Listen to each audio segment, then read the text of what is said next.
The Bowel hunter, Elsa Granhiert, a crazy battle maniac and professional gut wrestler. Elsa is the cause of pain for many people, the most important person being our main character and simp king, Natsuki Subaru. If this video so happens to come out after episode 5 of the second season, and if my prediction of the pacing of the story is correct, then someone has finally made their return back into the series. With Elsa's return back into the show, I wanted to make a video discussing Elsa and everything about her. With that being said, let's take this from the beginning, before her introduction in the present timeline. Elsa does not have an elaborate backstory that is extremely complex and has no ambitious thematic themes filled with psychology that make you rethink and redesign your way of life. It is actually quite simple and quite short. Elsa very long ago lived in the cold tundra of the Holy Kingdom of Gusteco, located north of Lugunica and Kararagi. The economic divide between rich and poor stretched wide. Many lower class children who lived in poverty were often abandoned,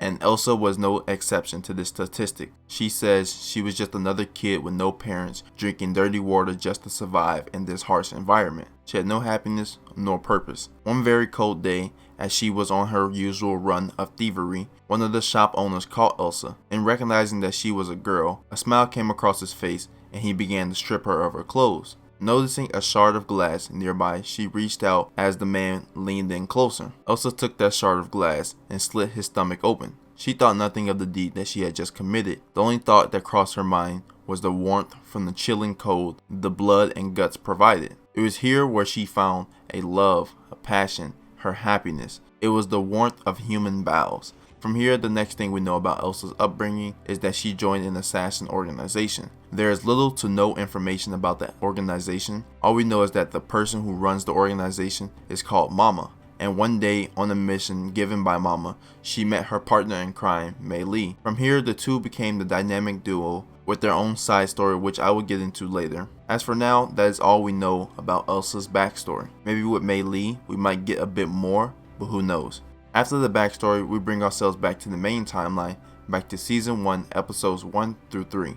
In these first 3 episodes, we see Subaru murdered for the first 3 times as he tries to stop Elsa from buying Amelia's insignia from Felt. With her 2 deaths on Subaru, she was finally stopped by the Sword Saint Reinhard van Austria. She wasn't introduced again until Arc 4 when Subaru left the sanctuary for the first loop and he arrives to an empty mansion. Wandering the Roswell mansion looking for Frederica, Petra, and Beatrice, they were all nowhere to be found. Suddenly, he trips on what he initially believes is a rock or a rug. He then looks down to see it was not a trivial material like a rock or a rug, but it was his own intestines. He had just been unknowingly cut by the Bowel hunter Elsa.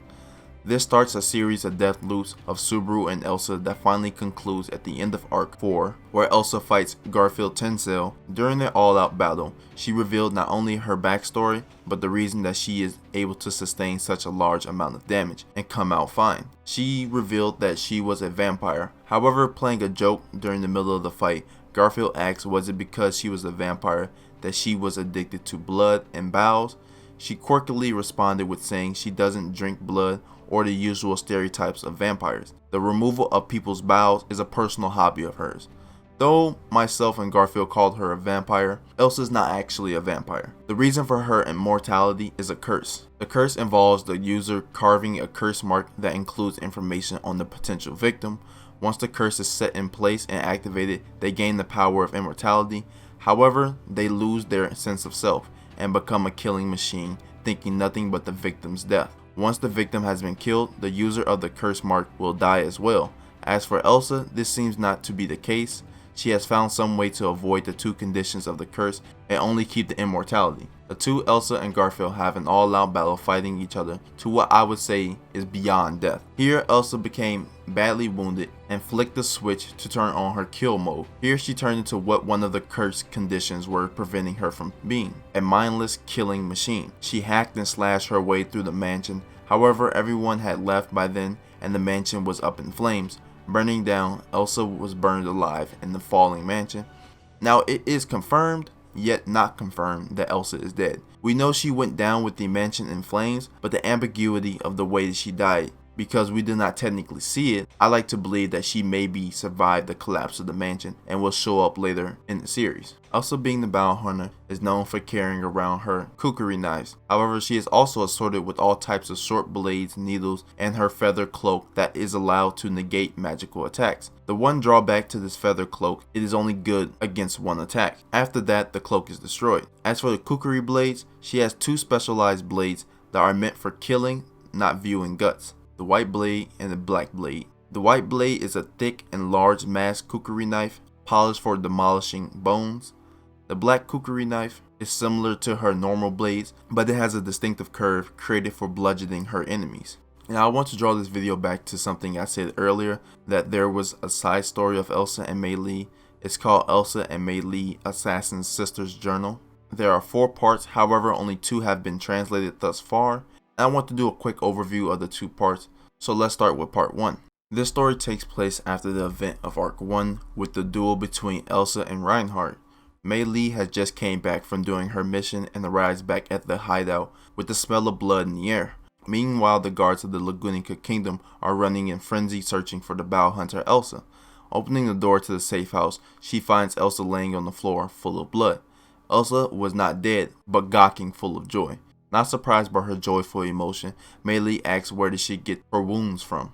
Elsa tells her about the master swordsman Reinhardt that she finished dueling with such eagerness. However, one of the wounds she had obtained from the fight refused to heal. They assumed that Elsa's curse would heal her wound, but something from Reinhardt's cut was blocking the wound from healing. Mei Li then remembers that she has mucus from a water slug and applies it to Elsa's wound, closing the wound. They go on to have a back and forth dialogue about Elsa's experience with Reinhardt. While doing so, Elsa mentioned that she had also been in a fight with Cecilus during another assassin mission in the Empire. After Elsa and Mei Li had their talk, Elsa ran off while she was naked to go find clothes. She had killed a bunch of guards, taking their clothes, and while escaping she ran into another who has not seen what she just did. The guard then questions Elsa, but Mei Li steps in to help.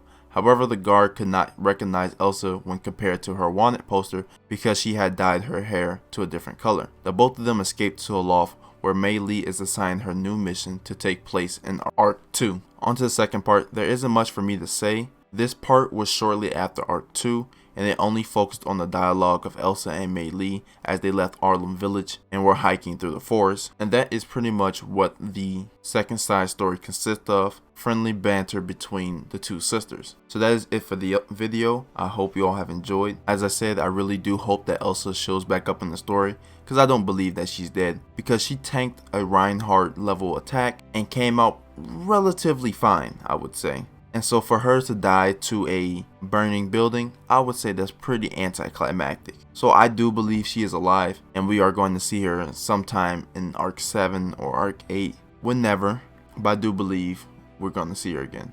But that is all I have to say. I hope you all have enjoyed this video. Like, comment, and subscribe.